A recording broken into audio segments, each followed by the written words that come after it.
रजनी को बहुत प्यार करता था, पर रजनी हमेशा चुपचाप ही रहती। वो इस शादी से खुश नहीं थी। वो ये शादी नहीं करना चाहती थी। उसे तो हमेशा से पेंटर जो बनना था। अपने इस सपने को वो नहीं पूरा कर पाई, इसलिए वो हमेशा उदास रहती थी। रजनी, बहुत ही बढ़िया फिल्म लगी है, कल देखने चले? नहीं जी, कल मुझे बहुत काम है, मैं नहीं जा पाऊंगी। अच्छा तो कोई बात नहीं, संडे को चलते हैं। देखिए, मुझे फिल्म देखना पसंद नहीं है। आपको जाना है तो चले जाइए।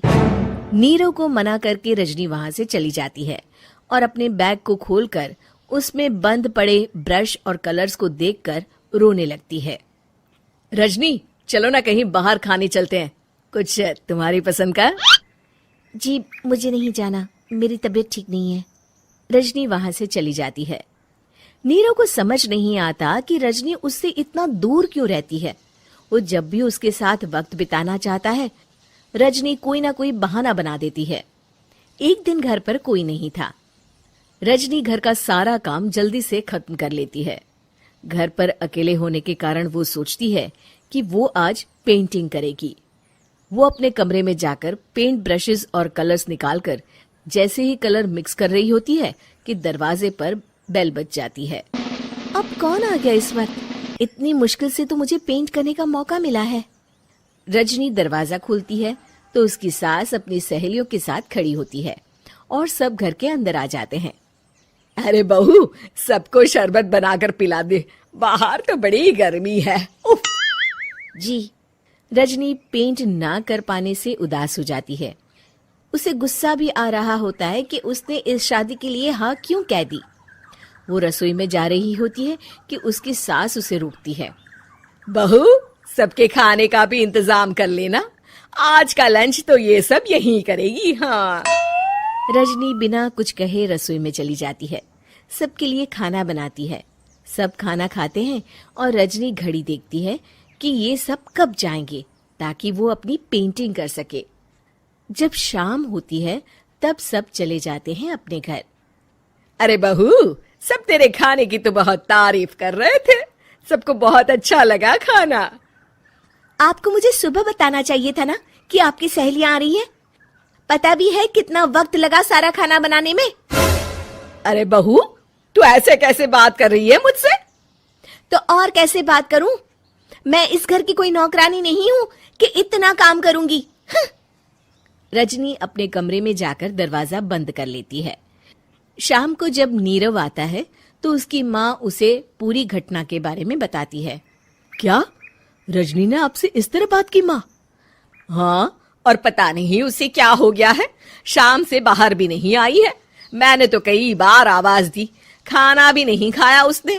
तू ही बात करके देख ले बेटा। नीरव अपने कमरे का दरवाजा खटखटाता है। रजनी, दरवाजा खोलो, मैं हूं। रजनी दरवाजा खोलती है और फिर वापस जाकर अपने बिस्तर पर लेट जाती है। रजनी, माँ से बात करने का ये क्या तरीका है? मैंने कोई गलत बात नहीं की है। अरे तुम क्यों ऐसे बर्ताव कर रही हो सबके साथ? क्या तुम इस शादी से खुश नहीं हो? रजनी कुछ नहीं बोलती। अरे बताओ मुझे रजनी, क्या ये शादी तुम्हारी मर्जी के खिलाफ हुई है? हाँ, मैं ये शादी कभी नहीं करना चाहती थी। तुमसे क्या, मैं किसी से भी शादी नहीं करना चाहती थी। रजनी रोने लगती है।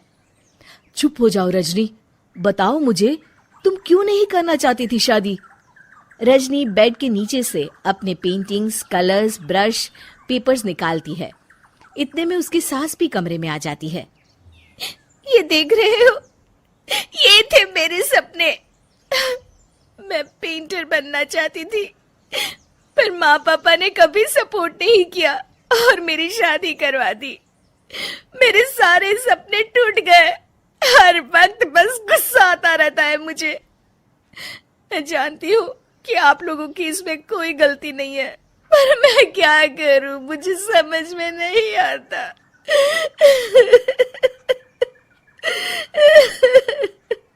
रजनी फूट फूट कर रोने लगती है।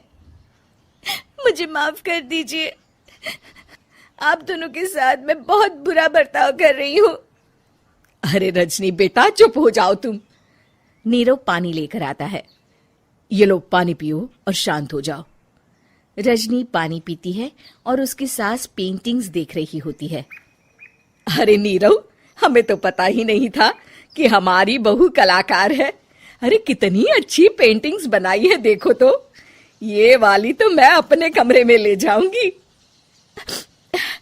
आपको ये पेंटिंग्स अच्छी लगी? अच्छी नहीं, बहुत अच्छी लगी। और तुमने हमें बताया क्यों नहीं? तुम जब चाहे पेंटिंग कर सकती हो रजनी। हम तुम्हारे सपनों को पूरा करने में तुम्हारा पूरा साथ देंगे। हाँ बेटा, हम कला की कद्र करते हैं। हम कलाकार तो नहीं, पर मुझे गर्व है कि मेरी बहू एक कलाकार है। रजनी, नीरव और सास तीनों हंस पड़ते हैं।